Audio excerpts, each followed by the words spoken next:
네, 6월절의 유래에 대해서 이제 이어지는 말씀이 나오게 되죠. 오늘 본문 말씀은 끔찍한 이제 10번째 재앙이 내려진 이후에 어떻게 이스라엘 백성들이 아주 신속하게 이집트를 떠나게 되었는지 기록해 주고 있어요.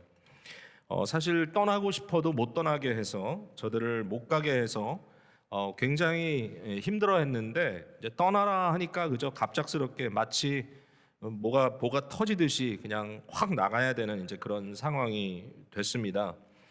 이집트 사람들이 좀만 더 기다렸다가는 다 죽게 생겼다 이렇게 깊이 번민하면서 이스라엘 사람들을 간청하여 좀 나가달라고 이렇게 부탁하는 내용이 33절에 나오고 있고요. 얼마나 급하게 나왔길래 저들이 이 떡 반주, 이 빵을 굽는데 빵을 만드는데 반죽하는데 누룩, 이스트를 집어넣을 틈이 없어서 보통 빵은 이렇게 좀 불리고 나서 그래서 구워야 말랑말랑하고 맛있는데 그렇게 먹지 못하고 딱딱한 유대인들이 요즘도 이제 패스오버 때 사용하는 마tzah 같이 아주 크래커처럼 사실은 맛이 없는 그런 빵을 저들이 먹게 되었다라고 하는 것에 대한 유래도 여기 기록해주고 있습니다. 어마어마한 숫자가 애굽에서 나왔어요. 출애굽 인원이 장정이 60만 가량이다. 뭐 이런 모든 내용들이 다 좀 재밌고 좀 신비합니다만은 이 본문을 묵상하면서 저의 눈을 사로잡았던 말씀은 바로 41절에 나와 있는 말씀입니다. 430년이 끝나는 그날에 여호와의 군대가 다 애굽 땅에서 나왔다. 여호와의 군대라는 말인데요. 말 그대로 이건 군사적인 그런 표현이죠. 그러니까 여기에 60만 명이라고 하는 장정이 나왔는데 이 장정을 가리켜서 여호와의 군대다 이렇게 부른 거예요. 도대체 60만 명이 어떻게 계산이 된 거냐? 이런 질문을 만약에 여러분 하신다면 그 답이 아주 친절하게 민수기 1장에 다 기록되어 있습니다.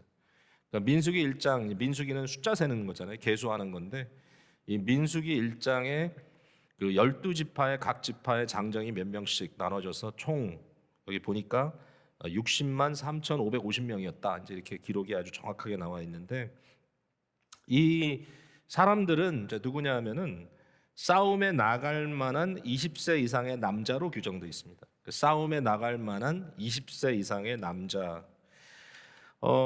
여기 이제 중요한 포인트는 뭐냐면은 이제 이분들이 군인으로 훈련된 무리는 아니라는 거예요. 훈련될 겨를도 없었죠. 그러나 군인으로 쓸만한 최소한의 조건을 갖춘 사람들이죠. 그러니까 우리말로 이제 한국의 어떤 그런 경험으로 얘기하자면 입대 조건을 갖춘 사람들, 입대할 만한 사람들이 이만했다.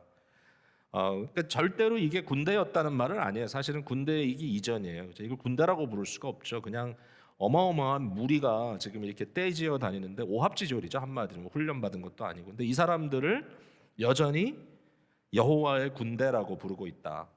이게 오늘 참 저는 신기하게 이제 보았던 내용입니다. 이게 우리와 무슨 상관이 있느냐라고 여러분 질문하실 것 같아요. 예. 이 수천 년 전에 이 어마어마한 이 무리 여기 보니까 뭐 이스라엘 사람뿐만 아니라 여러 다른 족속들도 좀 섞여서 나왔다 이런 얘기까지 나오는데 이 사람들의 이 모습이 우리와 무슨 상관이 있느냐? 과연 이걸 우리가 뭐 어떻게 묵상해야 되느냐? 이제 이런 고민일 수도 있는데요. 일단 우리가 이제 이렇게 좀 생각을 해봐야 돼요. 이 오늘날 우리를 교회라고 부르잖아요. 교회. 이제 교회를 이제 성경이 신약 성경이 기록되어 있는 헬라어로 에클레시아라는 이제 말로 우리가 설명을 합니다. 부릅니다. 에클레시아. 근데 되게 재밌는 게 이 에클레시아라고 하는 단어가요. 1세기 그러니까 성경이 쓰여지던 그 당시에 신약 성경이 쓰여지던 그 당시에 이 헬라 문화권 안에서 어떤 의미로 쓰여졌느냐? 에클레시아라는 단어가 보면 교회라는 의미하고는 좀 거리가 멀어요. 그러니까 그 당시에 이 에클레시아라는 말은 그냥 회집이에요, 회집. 그러니까 뭐 조회를 하기 위해서 이렇게 그 지역 사회가 모인다든지 이것도 에클레시아라고 말할 수 있어요. 그러니까 에클레시아라고 하는 단어는 어떤 의미에서는 그냥 하나의 사회적인 그러한 개념일 뿐이에요. 사람들이 모여 있다, 에클레시아. 그게 어떻게 교회냐? 이렇게 질문할 수 있는데 왜 신약을 기록할 때 이 에클레시아라고 하는 단어를 가지고 교회를 설명했을까? 이게 좀 재밌는 거예요. 그러니까 많은 사람들이 여기에 대해서 연구를 하는데 거기에 대한 제일 좋은 답은 뭐냐면은 이게 구약과 연결돼 있는 거예요. 이건 이제 여러분 기본적인 상식이죠. 구약 성경은 히브리어로 대부분 히브리어로 기록이 돼 있는데 이 히브리어로 기록된 성경을 사람들이 못 읽으니까 그 당시에 이것을 당시에 국제 언어인 헬라어로 그리그로 이거 번역을 한 게 70인역이라는 것입니다. 그죠? 번역된 구약 성경. 그러니까 헬라어로. 오늘날 영어는 통용어잖아요. 그러니까 이게 마치 오늘 이 시대에 영어로 어떤 소수가 쓰고 있는 언어의 문서를 번역함으로써 많은 사람이 읽도록 만든 것처럼 구약 성경을 히브리어에서 헬라어로 옮겨놓은 게 이제 70인역이라고 하는 성경인데 너무 재밌는 건 뭐냐면 예수님 시대에 그 유대 지방에 살던 사람들도 이 성경을 많이 읽었어요. 그래서 실제로 신약 성경 이 복음서에 인용된 성경이 어느 버전인가 보면 대부분이 다 70인역 성경이에요. 그래서 이건 많은 사람이 썼구나. 근데 이 70인역 성경에서 구약에 나오는 어떤 한 단어를 에클레시아로 번역을 한 거예요. 구약의 어느 단어냐면 칼이라고 하는 단어예요. 이것도 또 어렵죠. 근데 다른 게 아니라 그거는 하나님의 백성이라는 뜻이에요. 그러니까 구약에는 하나님의 무리, 하나님의 백성, 하나님께서 불러내신 자기 백성, 이걸 이제 칼이라고 하는 이 일종의 예배하는 회중의 개념으로 쓰고 있는데 이것을 70인역이 에클레시아라고 하는 단어로 번역을 했어요. 그래서 에클레시아가 교회가 된 거예요. 자, 제가 이걸 설명을 한 이유는 뭐냐면 구약의 이 무리와 오늘 우리 교회가 어떤 관계가 있느냐를 보여주기 위해서 그런 거예요. 우리와 그 사람들이 관계가 없는 게 아니라요. 그 사람들은 구약에 나오는 어떻게 보면 원조 하나님의 백성입니다. 여러분 언제 이스라엘 백성들을 하나님 백성이라고 불렀어요? 수도 없이 불렀는데 제일 먼저 그들을 하나님의 백성이라고 부른 것이 바로 모세를 통하여서 네가 가서 바로한테 이렇게 전해라. 바로에게 뭐라 그랬습니까? Let my people go. 나의 백성을 가게 하라. 나의 백성을 내놔라. 이렇게 이제 얘기했잖아요. 거기에 my people, 하나님의 백성이라는 개념이 확 등장을 합니다. 이스라엘 백성들을 하나님이 자기 백성 삼으신 겁니다. 이 이전에는 백성이 아니었죠, 사실은. 그들은 그냥 하나의 가족의 어떤 연장이었는데 여기서 말한 것처럼 430년 동안 애굽에서 푹푹 마치 썩히듯이 그들을 준비시키고 나서 그들이 나올 때 그들을 가리켜서 나의 백성이다 이렇게 부른 거예요. 그러니까 구약의 이스라엘을 하나님의 백성이라고 불러서 그들을 구원해냈어요. 그죠? 출애굽을 통해서 홍해도 심지어는 갈라가지고 저들이 광야로 나와서 저들이 하나님 앞에 하나님을 예배하는 백성으로 섰던 굉장히 구체적인 한 사건이 시내산 사건이에요. 시내산 앞에 하나님의 임재가 있고 저들이 하나님 앞에서 하나님을 예배하는 공동체로 섰던 것 이것을 바로 에클레시아라고 부르는 겁니다. 그러니까 오늘 우리도 동일합니다. 우리도 하나님의 백성이라고 부름받은 자들입니다. 에클레시아는요 그냥 아무거나가 아니에요. 그냥 사회 단위가 아니라 교회라는 것은 하나님께서 자기 편에서 선택하여 불러내신 자들의 회집을 교회라고 부릅니다. 자, 이 교회라는 게 참 재밌는 아이디어입니다. 어떤 사회적인 개념으로 그냥 일반적인 이 세속적인 그런 문화, 어떤 사회의 눈으로 봤을 때 교회 가는 사람처럼 한심하고 미친 사람이 없는 거예요. 도대체 교회 왜 가냐? 도대체 뭘 얻을 게 있다고? 교회 가서 얻을 수 있는 거 딴 데서 얻지 못하는 게 뭐가 있냐? 아니 딴 데 가면 훨씬 더 재밌게 놀 수 있는데 딴 데 가면 훨씬 더 뭐 많은 교양도 배울 수 있는데 도대체 교회를 왜 가냐? 그렇게 질문하면 뭔지 몰라도 저희들이 좀 밀리는 기분이에요.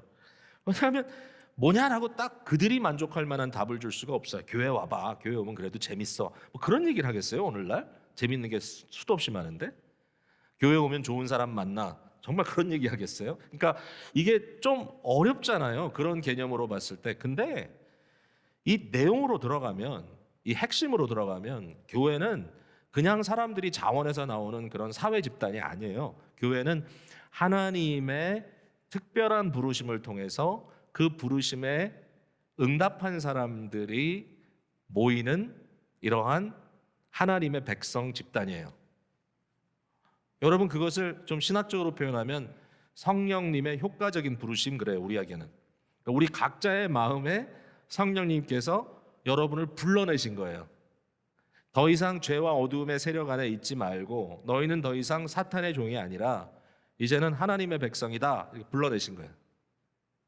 구약의 하나님의 백성과 신약의 하나님의 백성은 좀 결은 좀 달라요. 내용은 비슷해. 근데 상당히 다른 부분이 있어요. 제가 어제 이 말씀을 이제 준비하고 또 묵상하면서 뭐가 다르지? 라고 제가 이제 앉아가지고 제 일기장에다가 구약의 하나님의 백성과 신약의 하나님의 백성, 우리하고 어떤 차이가 있는지 이렇게 정리를 해보니까 뭐 급하게 하긴 했는데 한 9가지가 나오더라고요. 그 얘기를 제가 다 말씀드릴 수는 없고 좀 다르지만, 그런데 이제 중요한 건 뭐냐면은 고린도전서 10장에 보면은 바울 사도가 구약의 이스라엘 백성들에게 이루어진 일들이 바로 우리를 위해서 모형으로 하나의 이그샘플로 보여준 것이다, 이렇게 기록이 되어 있어요. 그래서 특별히 출애굽 사건을 통해서 우리의 구원의 모습이 어떤 것인지를 샘플로, 모형으로 우리가 볼 수 있어요. 굉장히 구체적이잖아요. 그 당시 상황이 막 전쟁도 있고 뭐 여러 가지 일들이 있고 막 바다도 갈라지고 이 모든 것이 뭐냐라고 했을 때, 이것이 바로 우리의 구원을 설명하는 하나의 샘플이다, 하나의 이그샘플이다. 근데 이제 구약의 이스라엘 백성들이 한 걸 보고서는 저들처럼 하지 마라, 대부분 좀 부정적인 이그샘플이긴 하지만 그러나 이게 이그샘플이다. 여러분, 이와 같은 맥락에서 하나님의 백성이라는 맥락에서 여기 하나님의 군대라고 하는 것도 이해할 수 있습니다. 그럼 오늘날 교회가 뭐냐라고 했을 때 하나님의 군대다. 우리는 하나님의 새로운 군대이지만 저들과 좀 다르지만 그럼 여전히 군대다. 우리는 어떤 군대입니까? 여러분, 사실 현세의 교회를 전투적 교회라고 부릅니다. 여러분 지금 들어보셨죠? 교회론 그러면 전투적 교회, 승리한 교회 이렇게 나눕니다. 승리한 교회는 뭐냐면 이 세상의 모든 사역을 다 마친 후에 영화롭게 된 영혼들이 하나님 보좌 앞에서 함께 예배하고 찬양하는 그 무리를 보고 승리한 교회라고 부릅니다. 근데 진정한 의미에서 승리한 교회는 not yet이에요. not yet. 왜냐하면 모든 택하신 백성들이 그리스도와 함께 이 부활의 영광에 이뤄서 우리가 다 온전한 숫자로 하나님 앞에 예배하는 승리한 교회가 이제 우리 앞에 펼쳐질 거예요. 아직은 아니에요. 근데 어쨌든 우리는 아직 이 세상에 있잖아요. 이 세상에서 지금 우리가 존재하면서 우리는 승리했다라고 말하기에는 너무 이르단 말이에요. 그러니까 우리는 지금 뭐냐 하면 우리는 전투하는 교회예요. 우리는 싸운다. 이 전투의 개념이 최근에 들어와가지고는 별로 그렇게 좋아하지 않죠, 사람들이. 왜냐하면 전투적 종교가 얼마나 많은 문제를 일으켰는지 아니까.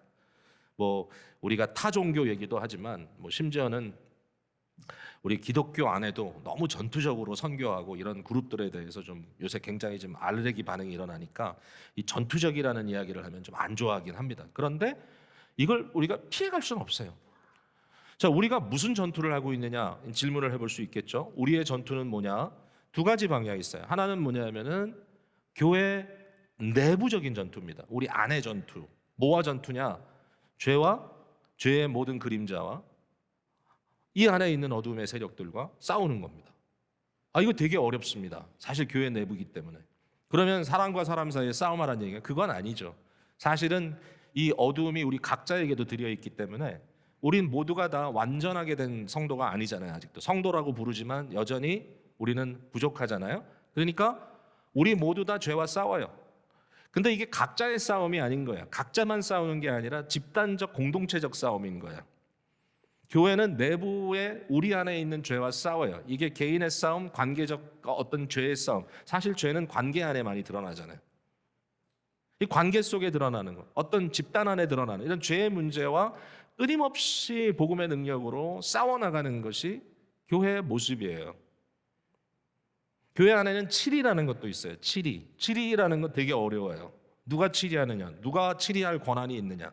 어쨌든 교회에 직원들을 세우시고 어떤 장로회, 당회를 세우시고 거기에 어떤 영적인 판단을 통해 가지고 우리 안에 있는 죄의 문제를 도려내야만 하는 그런 상황이 되었을 때 그것을 해결해야 되는 그러한 책임이 있어요, 실제로. 그러면 기쁨의 교회 23년 역사 속에 치리한 적이 있느냐? 누가 그렇게 질문을 하면 저는 너무나 당연하게 있습니다라고 답을 드려요.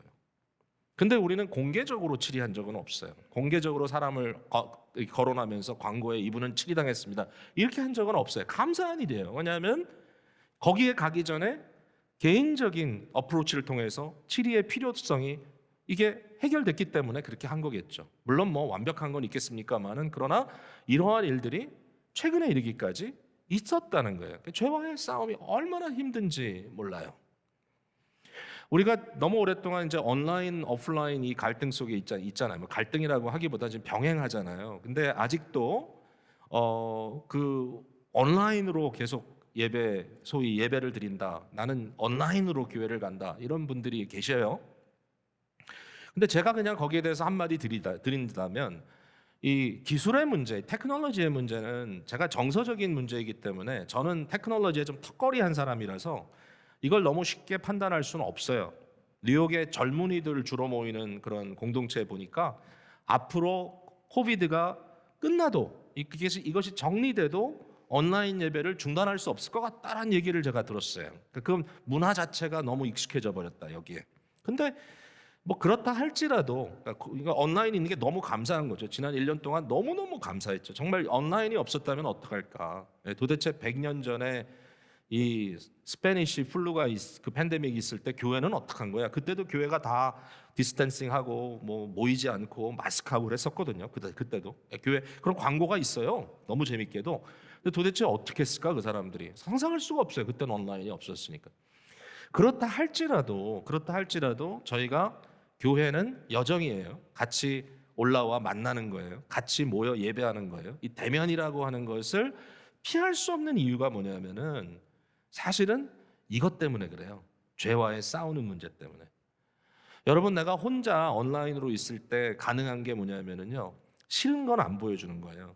나의 죄를 숨길 수 있어요. 뭐 여러분이 그러고 있다고 지금 얘기하는 건 아닙니다. 그러나 그럴 가능성이 굉장히 많아진다는 거예요. 나의 입장에서 저항을 느끼지 않고 내가 원하는 것을 들여다보고 그 다음에 원치 않는 것은 잘라버리고 나는 보이지 않고 상대 것만 보고 싹 가져가고 하는 그런 입장에서, 만약에 그것이 나의 장기적인 어떤 신앙의 생활이 된다면 얼마나 큰 데미지가 올까 상상할 수 있어요.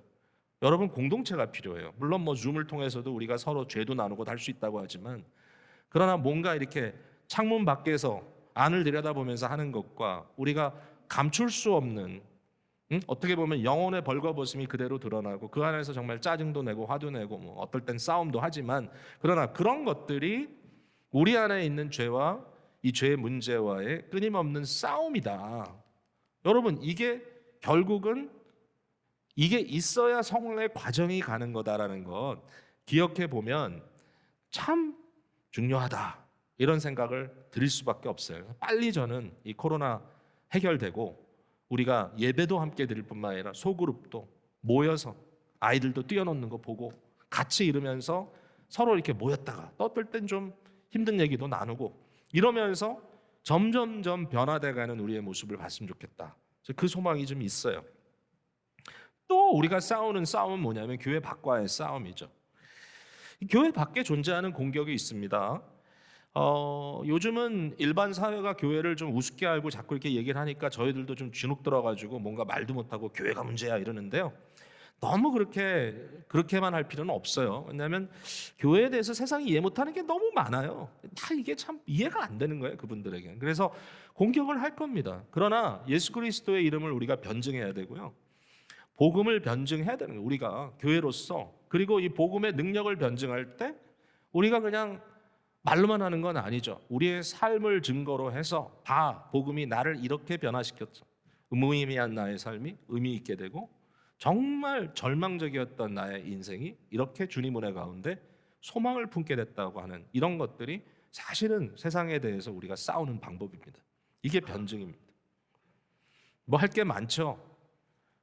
세상에 존재하는 불의와 뭔가 이 부족한 그런 부분에 대해서 우리가 할 수 있는 대로 하나님의 공의와 하나님의 사랑으로 그것을 또 리지스트하고, 선교라고 하는 어떤 사명을 통해서 땅끝까지 복음이 전파되는 건데, 이 싸움이라는 걸 우리가 오해해서는 안 돼. 우리의 손에 칼과 창이나 뭐 총이 들려 있는 거 아니에요. 하나님이 교회에 그런 무기를 주지 않으셨어요. 그런 무기는 공권력에 줬어요. 하나님에게 섭리, 교회에게는 말씀의 검을 줬어요. 그러니까 교회는 무기 갖고 싸우지 않아요. 교회는 사랑으로 싸워요. 교회는 말씀으로 싸워요. 교회는 성령의 은혜로 보호받고요. 그래서 이 하나님의 전신갑주를 입으라 했을 때 그 내용을 들여다보면 대부분의 무기가 아니에요. 사실은 대부분이 다 방어적 장치예요. 방어적 장치. 유일하게 성령의 검, 곧 말씀. 그래서 이 싸움은 바이올렌트한 폭력적인 싸움이 아니에요.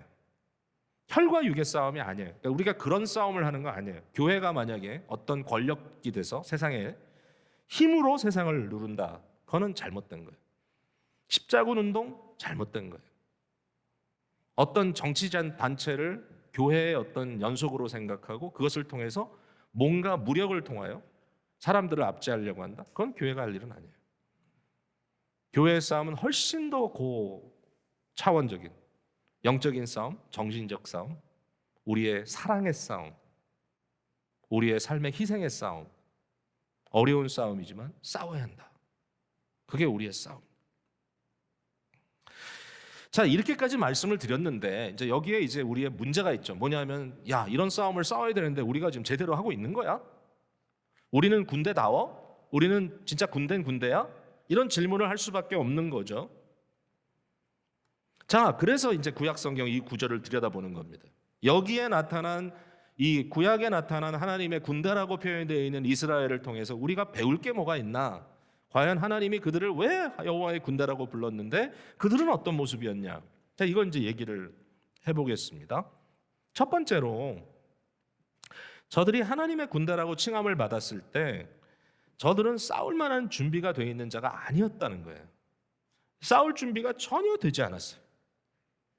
이게 굉장히 중요한 진리라고 저는 생각해요. 왜냐하면 출애굽은요, 저분들 의식이 생겨가지고 독립운동을 해서 독립군도 만들고 어떤 저항의식을 가지고 저들이 봉기를 일으켜서 출애굽이 된 게 아니에요. 저들이 스스로 싸운 게 하나도 없어요. 군인이 아니에요. 저들은 노동으로 연단한 몸이었는지 몰라도 전쟁을 위해서 군사로 훈련된 자들이 아니고요. 그 이유는 뭐냐면, 애굽 사람들이 저들이 군사로 훈련되는 걸 두고 받겠습니까? 그걸 제일 무서워했는데. 그러니까 저들은 군대가 아니에요. 그럼에도 불구하고 하나님의 군대라고 불리우게 된 거예요. 사실상 뭐 속사정은 그런데 대외적으로는 이 지역 그 주위에 있는 민족들한테는 60만 대군이라는 게 엄청나게 부담스러운 존재가 된 걸 우리가 볼 수는 있어요.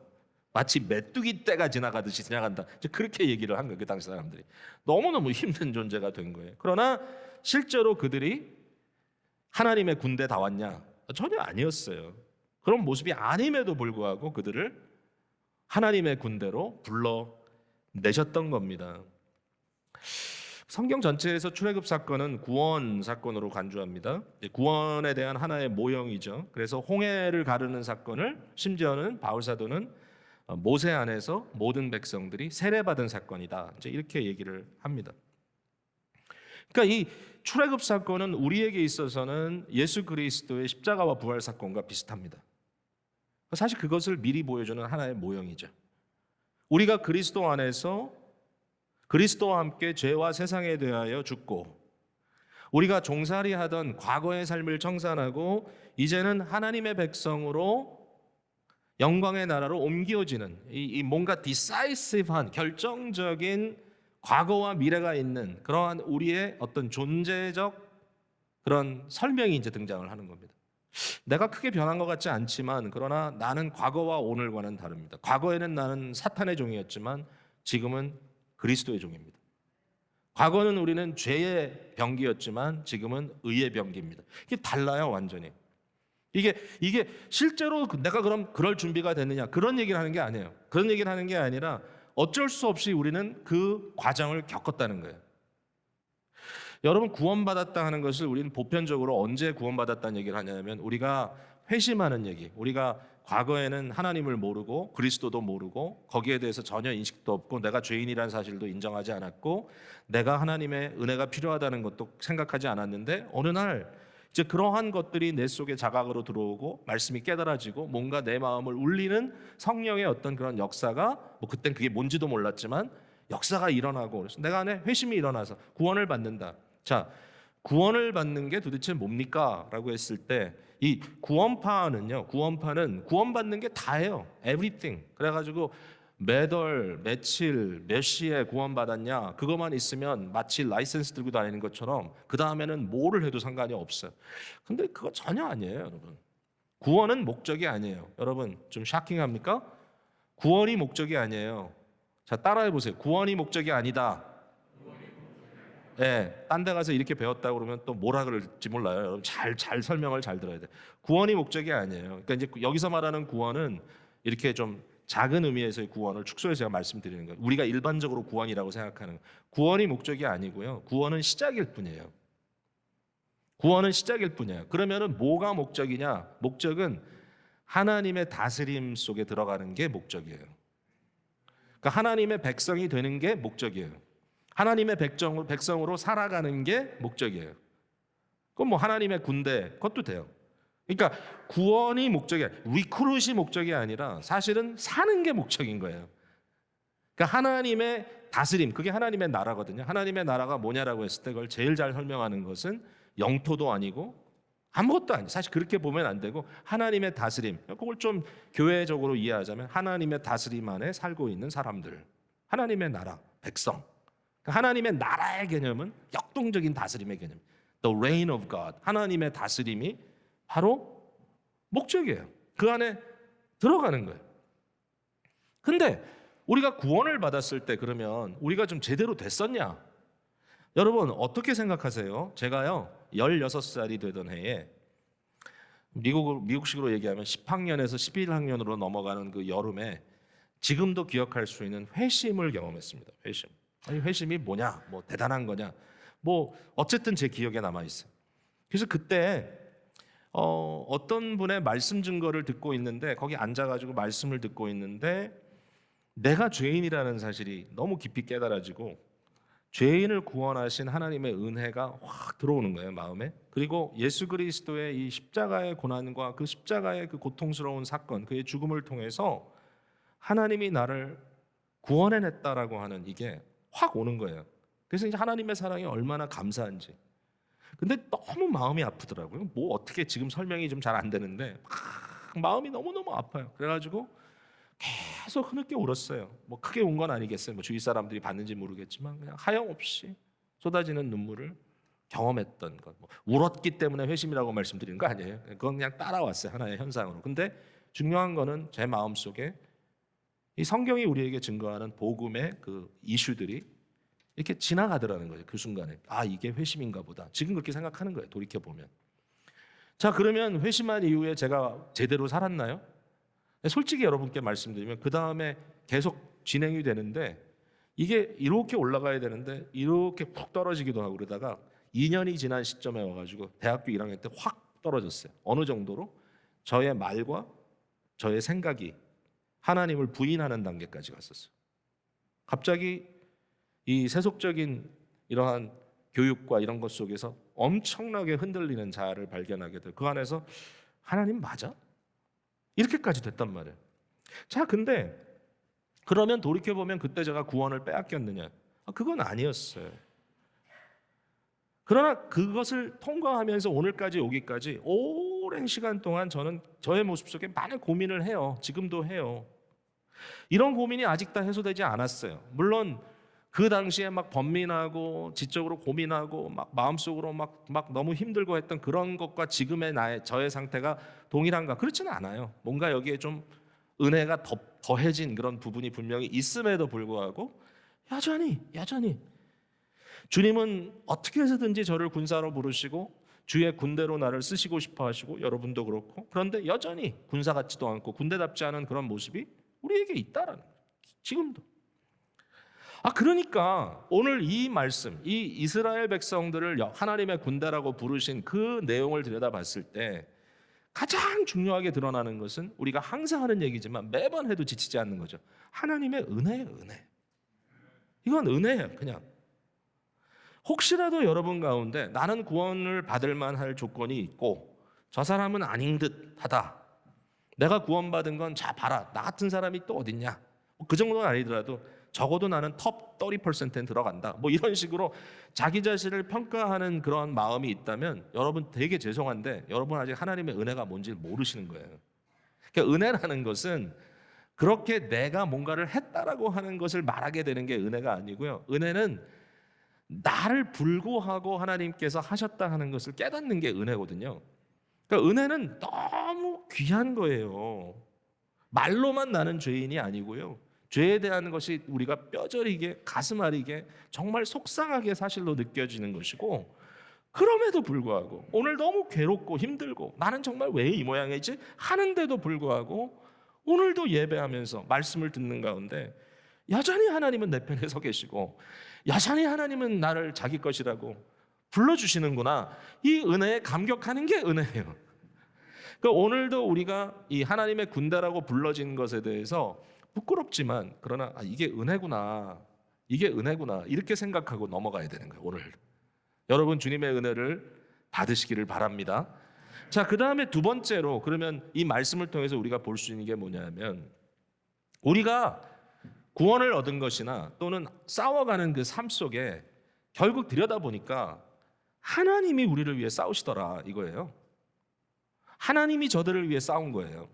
이게 너무 분명해요. 오늘 구절에 예를 들면 이런 거예요. 오늘 본문에 보면 이집트 사람들이 이스라엘 사람들 뭘 가라 가라 그러잖아요. 그때 모세가 백성들에게 야 이집트 사람들한테 금은 뭐 폐물 이런 거 좀 내놓으라 그래. 아 참 굉장히 재밌어요. 아 이거 왜 이렇게 했냐. 근데 여기 이게요 단순히 뭐 먹고 살기 위해서 가져가 이게 아니에요. 여기서 이제 나오는 장면이 뭐냐면 여기 보니까 그들이 애굽 사람의 물품을 취하였더라. 이건 뭐냐면 이 취했다는 표현은 전리품을 취하는 거예요. 전리품. 그러니까 이건 뭐냐면 승리한 군사들이 진 이 백성들, 진 군대들 이 사람들의 물건을 전쟁의 전리품으로 가져가는 모습인 거예요. 이게 전리품 얘기하는 거예요. 달라고 해서 주긴 했지만 이게 당연히 받아야 될 거예요. 근데 이제 문제는 뭐냐면 이게 왜 이스라엘이 받을 거냐는 거죠. 싸움을 누가 했어요? 10가지 재앙을 통해서 하나님이 하셨잖아요. 근데 이스라엘이 전리품을 가져가는 전쟁의 개념이거든요. 하나님은 애굽의 신을 조목조목 싸워서 무너뜨리셨어요. 그리고 나서 무너진 저들에게 이스라엘 백성들이 하나님의 군대라는 그런 명칭하에 저들의 전리품을 가져가는 거예요. 이게 참 재밌다. 하나님이 싸우신 건데. 자, 그 다음에 여러분 14장으로 넘어가 보세요. 14장 13절에 지금 이제 홍해 앞에 섰습니다. 이 바로의 군대가 따라옵니다. 13절에 모세가 백성에게 이르되 너희는 두려워하지 말고 가만히 서서 여호와께서 오늘 너희를 위하여 행하시는 구원을 보라 그랬어요. 너희는 가만히 서라. 가만히 서라. 이건 아무것도 하지 말라라는 의미로 듣지 마세요. 이게 무슨 말인가 하면 너는 자기 자리에 똑바로 서라 이거예요. 너는 그 자리에 똑바로 제대로 서 있어라. 서라 이거죠. 그리고 여호와의 구원을 목도하라. 눈으로 직접 봐라. 하나님께서 어떻게 하셨죠? 여호와께서 너희를 위하여 싸우시리니 너희는 가만히 있어도 된다. 자, 그런데 어떻게 했냐 보니까 19절에 이스라엘 진 앞에 가던 하나님의 사자가 그들의 뒤로 옮겨가매 구름 기둥도 앞에서 그 뒤로 옮겨 애굽 진과 이스라엘 진 사이에 이르러. 여러분 애굽 진, 이스라엘 진 이게 다 군사적인 용어입니다. 그러니까 애굽 사람들의 이 군사의 무리와 이스라엘의 군사의 무리. 이스라엘이 무슨 군대입니까? 오합조진이 아무것도 아닌데 그럼에도 불구하고 저들을 군대라고 부르고 그 다음에 어떻게 하죠? 여호와의 사자, 천사가 하나님의 천군이 나타나서 이스라엘 백성들을 위해서 싸우는 겁니다. 애굽 사람들이 접근하지 못하도록 군대를 막아서 주는 겁니다. 하나님이 하신 겁니다. 뿐만 아니라 14장 25절을 가보면 딱 나오죠. 그들의 병거 막 바퀴를 벗겨서 달리기가 어렵게 하시니 애굽 사람들이 이게 병거가 움직이질 않는 거예요. 애굽 사람들이 이르되 이스라엘 앞에서 우리가 도망하자 여호와가 그들을 위하여 싸워 애굽 사람들을 치는도다. 여호와가 그들을 위하여 싸워. 이게 이제 기가 막힌 게 뭐냐면 여호와가 싸우니까 이 사람들이 정신이 있으면 이렇게 얘기해야 되잖아요. 우리가 여호와 앞에서 도망가자. 여호와 앞에서 되도록이면 빨리 좀 도망가자. 이래야 되는데 그렇게 얘기를 안 해요. 뭐라고 얘기해요? 우리가 이스라엘 앞에서 도망가자 그래요. 이스라엘 군대를 피하자. 이스라엘 군대로부터 우리가 도주하자. 왜냐하면 저들의 눈에는 이스라엘의 군대가 군대처럼 보인 거예요. 그리고 그들이 두려운 거예요. 왜? 여호와가 그들과 함께 싸우기 때문에. 그들과 함께도 아니지. 그들 대신 다 싸우시는 거잖아요. 여호와가. 그러니까 이게 또다시 우리 속에 들어오는 이제 이해는 뭐냐면 내가 하나님의 군인인데 과연 나는 뭐지? 이거 아무것도 아닌데 그럼에도 불구하고 내가 전혀 준비가 되지 않았음에도 불구하고 나를 군대 삼으셨구나. 이게 은혜구나. 그러면 내가 도대체 군대라고 하는데 뭘 믿어야 되나? 여러분, 우리가 싸우는 걸 믿는 게 아닙니다. 이제부터는 좀 싸움 좀 할 것 같은데 그게 아니고요. 여러분 보세요. 우리가 예수 믿는 사람으로 우리가 그리스도인으로 살아간다는 것이 과연 뭐냐? 우리 앞에 어떤 굉장히 높은 이상, 아이디어를 우리 속에 딱 던져 놓고 이런 삶을 살아야 돼. 던져 놓고 한번 해봐. 너도 좀 새로운 사람이 돼봐. 이렇게 하는 건가요, 여러분? 어떤 사람들은 기독교를 윤리적으로 이해해요. 완전 윤리적으로. 그래가지고 그냥 기독교가 뭡니까? 예수님 닮아가는 거 아닙니까? 예수님처럼 가계, 사랑, 긍휼 이런 거 하는 거 아닙니까? 라고 얘기합니다. 근데 여러분께 되던가요? 기독교의 복음을 예수님 따라가는 거라고만 정의하게 되면 문제가 뭐냐면은 못 따라가면 어떡할 건데? 그리고 우리 스스로 할 수 있던가요? 안 되잖아요. 그럼 뭐예요? 예수님 따라가는 거 궁극적으로 맞아요. 맞는데 예수님을 따라갈 수 있도록 해주는 게 필요한 거죠. 하나님의 구원의 역사가 필요한 거고 그것을 위해서 싸워주시는 주님의 역사가 있어야 되고요. 심지어는 우리가 신앙생활을 오래 했다고 해가지고 성숙해졌다고 해가지고 예수님 쑥쑥 따라가는 거 아니에요? 어떨 때는 너무 간단한 건데도 우리가 아무 기력이 없어서 못해요. 끊임없이 성령님께서 우리 마음속에 움직여주시고 우리에게 동기를 유발해 주시고 끊임없이 나를 리드해 주셔야 내가 가더라고요. 안 돼, 그냥 안 돼. 그러니까 그냥 우리한테 딱 던져놓고 자, 네가 한번 해봐, 한번 너 해봐. 이게 아니더라고요. 여러분, 이스라엘 백성들을 시내산 앞에 갖다 놓고 하나님께서 십계명 뚝 던지면서 그래 한번 10가지 해봐 이렇게 하셨나요? 그러지 않으셨나요? 아니에요. 여러분, 십계명에는 서문이 있습니다. 서문, 프리엠블. 이 서문이 뭐냐면은 나는 너희를 종살이하던 애굽 땅에서 건져낸 여호와니라. 이게 처음 서문입니다. 뭐예요? 내가 너를 여기까지 데리고 왔다. 네 앞에 나의 영광을 보여주고 있다. 너희가 두렵고 떨 수밖에 없는 현장에 내가 너를 데리고 왔다. 여기서 네 앞에 다른 신을 두지 마라. 이렇게 가르쳐 주는 거예요. 근데 중요한 포인트가 뭐냐면 하나님께서 우리에게 이미 싸워주시고 해주신 것들 통해서 우리에게 그의 존재를 보여주시는 거예요. 우리는 도대체 뭐예요? 우리의 신앙의 근거는 뭐예요? 우리 뭘 믿는 거예요 도대체? 다른 게 아닙니다. 예수 그리스도를 보는 겁니다. 예수 그리스도께서 우리를 위하여 싸우신 것, 그의 온전하신 순종, 그리고 십자가에 죽으시기까지 복종하심, 예수님의 이 온전하신 이 사역 끝에 부활이라고 하는 놀라운 승리까지 보여주신 이 성취, 이 아름다운 그리스도의 사역을 우리가 보는 겁니다. 그리고 거기에 우리가 근거를 삼는 겁니다. 나는 그리스도에 속한 사람이다. 내가 싸우는 게 아니었던 거죠. 그리스도는 하나님께서 직접 전신갑주를 입고 오신 바로 구원자이십니다. 이사야 59장에 보면 하나님이 세상을 보니까 구원할 만한 자가 없고 중재자도 없고 아무도 없다. 스스로 내가 전신갑주를 입고 가겠다. 그게 예수님입니다. 예수님께서 인간으로 그냥 하나님으로 머무시는 것이 아니라 인간으로 이 땅에 오셔서 우리 편에 들어오셔서 우리를 위하여 싸워 이겨주신 것. 그걸 우리가 보는 거예요. 그게 우리의 근거예요. 그게 우리의 신앙이에요. 거기서부터 모든 것이 가능해지는 거예요. 자, 이제 말씀을 맺어야 됩니다. 어떻게 끝내면 좋을까? 은혜 맞습니다. 근데 이 은혜를 우리가 어떻게 더 누리느냐가 이제 관건이겠죠. 그러면 이제 그 포인트를 어떻게 말씀하면 좋을까 고민하다가 전 이런 질문을 해봤어요. 그러면 어떻게 우리가 하나님의 군대다워질 수 있을까? 어떻게 하면 우리가 조금 더 하나님의 군대처럼, 하나님의 좋은 군사처럼 될 수 있을까라는 질문에 대해서 저는 이것 역시 뭔가 내가 한다라는 개념에서는 답이 안 나오더라는 거죠. 내가 이제는 싸워야지. 내가 이제는 칼을 갈아야지. 내가 이제는 좀 운동도 하면서 뭔가 내 실력을 키워야지. 근데 그 실력이 뭐든가 생각해 봤더니 그게 다른 게 아니더라고요. 자, 지금 무슨 얘기를 하려는 건가 하면 군인이 해야 될 것은 복종입니다. 군인은 복종하는 겁니다. 우리가 그리스도께 복종하는 것이 사실은 군인다운 것입니다. 근데 이제 이 부분이 되게 중요한 거예요.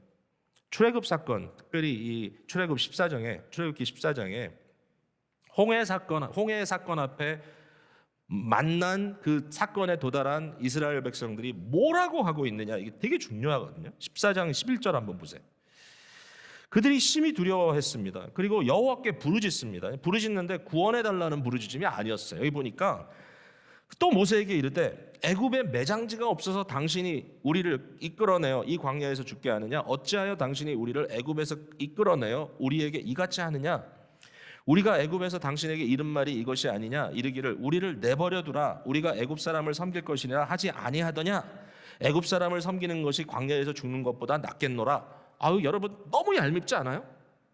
그냥 하나님 같으면 그냥 묻어버려. 홍해고 뭐고 그냥 갈 것 같은데, 자, 이 지금 내용이 뭡니까? 두 가지예요. 첫 번째는 뭐냐면은 하나님의 의도를 의심한다는 거예요. 하나님 맞아요? 하나님 정말 나를 망하려고 하는 거 아니었어요? 하나님의 의도를 의심하는 게 첫 번째. 두 번째는 뭐냐면 자기 살던 식대로 살겠다는 거예요. 나를 괴롭히냐? 나 살던 식대로 살겠다. 나 그냥 그대로 살겠어요, 하나님. 나 내버려 두세요. 아니 근데 이 말이요, 여기서 끝나나요? 안 끝나요. 광야 40년 동안 반복돼요, 이 말이. 예? 홍해를 건너게 해주고, 예? 바위에서 샘물을 터뜨리고 하늘에서 만나를 내려줘도 이 사람들이 똑같은 얘기합니다. 하나님 맞아요? 하나님 우리 망하려 하는 거 아니야? 우리 너무 고생스러운데? 내가 애굽에 있을 때는 고기가 얼마나 많았는지, 내가 애굽에 있을 때는 수많은 양념거리들이 다 있어가지고 음식을 맛있게 지어 먹었는데 도대체 이 만나는 뭐냐? 이러면서 똑같은 얘기를 계속 반복한다고. 뭐예요? 끊임없이 하는 얘기인 거예요. 하나님 의도 맞아? 두 번째, 나는 좀 내버려 두시죠. Leave me alone. 여기에 대해서 하나님께서 하시는 말씀이 뭐냐면 너희는 두려워하지 말고 가만히 서서 여호와께서 오늘 너희를 위해 행하시는 구원을 보라. 가만히 서라. 아까 말씀드렸지만 이 말은 아무것도 하지 말라는 말이 아니라 stand your ground. 뒤돌아보지 마라. 내가 가려는 대로 가라. 너는 그 자리를 지켜라. 근데 이 말의 제일 중요한 포인트가 뭐냐면 저희들에게 주시는 포인트는 믿음과 신뢰인 거예요. 그러니까 결국 군인다워지는, 하나님의 군대다워질 수 있는 가장 핵심적인 이슈는, 물론 우리가 뭐 여러 가지 훈련도 하고 할 수 있겠지만 가장 중요한 게 믿음이에요. 믿음. 어떤 상황에서든지 하나님을 신뢰하는 거예요. 나의 옛 버릇을 신뢰하는 거 아니에요. 예? 내가 생각하는 어떤 상황에 대한 판단을 신뢰하는 것도 아니고요. 물론 그런 것 지혜 필요하죠. 그러나 더 중요한 거는 나의 지혜를 최대한으로 발휘해서 어떻게 하면 내가 하나님을 더 신뢰할 수 있을까? 근데 이 얘기를 하면서도 중요한 게 있어요. 하나님을 신뢰하는 거는 우리가 자랑거리가 안 돼. 만약에 여러분들이 나는 하나님을 진짜 저 사람보다 훨씬 더 신뢰해, 그래서 나는 자랑할 거야, 그거는 잘못된 신뢰입니다. 신뢰라는 말은 뭐냐면요, 나를 신뢰하는 게 아니라 그분을 신뢰하는 겁니다. 신뢰의 크레딧은 하나님께 있습니다. 대상을 신뢰하는 거지 내가 신뢰한다는 것이 중요한 게 아닙니다. 내가 그 대상을 믿는다, 저 대상이 최고다, 저 대상이 해주실 거다, 저 대상에게 온전히 맡긴다, 이게 신뢰인 거죠. 그러니까 뭐예요? 믿음은 자랑할 게 없어요. 유일한 자랑은 자랑을 하려거든 그분을 자랑하라는 거잖아요. 그러니까 이 신뢰를 만들어가는 것이 그리스도의 좋은 군사로 살아가는 제일 중요한 포인트다.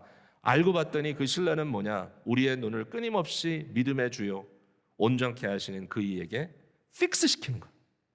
우리의 눈, 가만히 있어 그를 봐라. Fix your eyes on Jesus. 우리의 믿음의 창시자, 믿음의 주, 믿음의 그 출발점이신 예수 그리스도, 그리고 그는 믿음을 완성시키는, 온전케 하시는 믿음의 경주를 마무리해 주실 그분을 끝까지 바라봐라. 처음에만 아니요, 끝까지. 여러분 생각해 보세요. 우리의 구원도 은혜예요. 우리가 의롭다 칭함받는 것도 은혜예요. 우리가 성화가 된다는 것도 은혜예요. 우리 자신을 보면 맨날 쳇바퀴 도는 것 같고 어떨 때는 꼬라박는 것 같아. 그럼에도 우리를 조금씩 변화시켜 나가는 것 은혜예요. 뿐만 아니라 우리가 하나님의 영광에 이르는 것은 물론 은혜예요. 우리가 그동안 얼마나 노력해서 어느 순간에 주여 이제는 됐나이다 그런 거 없어요. 은혜가 아니면 아무것도 안 돼요. 결국 끝까지 은혜니까 우리가 하나님의 군대로 살아가는 삶 속에 마지막까지 우리가 하나님의 군대답게, 군인답게 살아갈 수 있는 유일한 퀄리티가 있다면 그건 뭐냐? 하나님을 믿고 의지하는 것이다. Trusting Him. 주님을 바라보는 것. 그거 이상 없어요. 그게 실력이에요. 주님의 은혜가 저와 여러분에게 넘쳐나기를 주님의 이름으로 축복을 드립니다.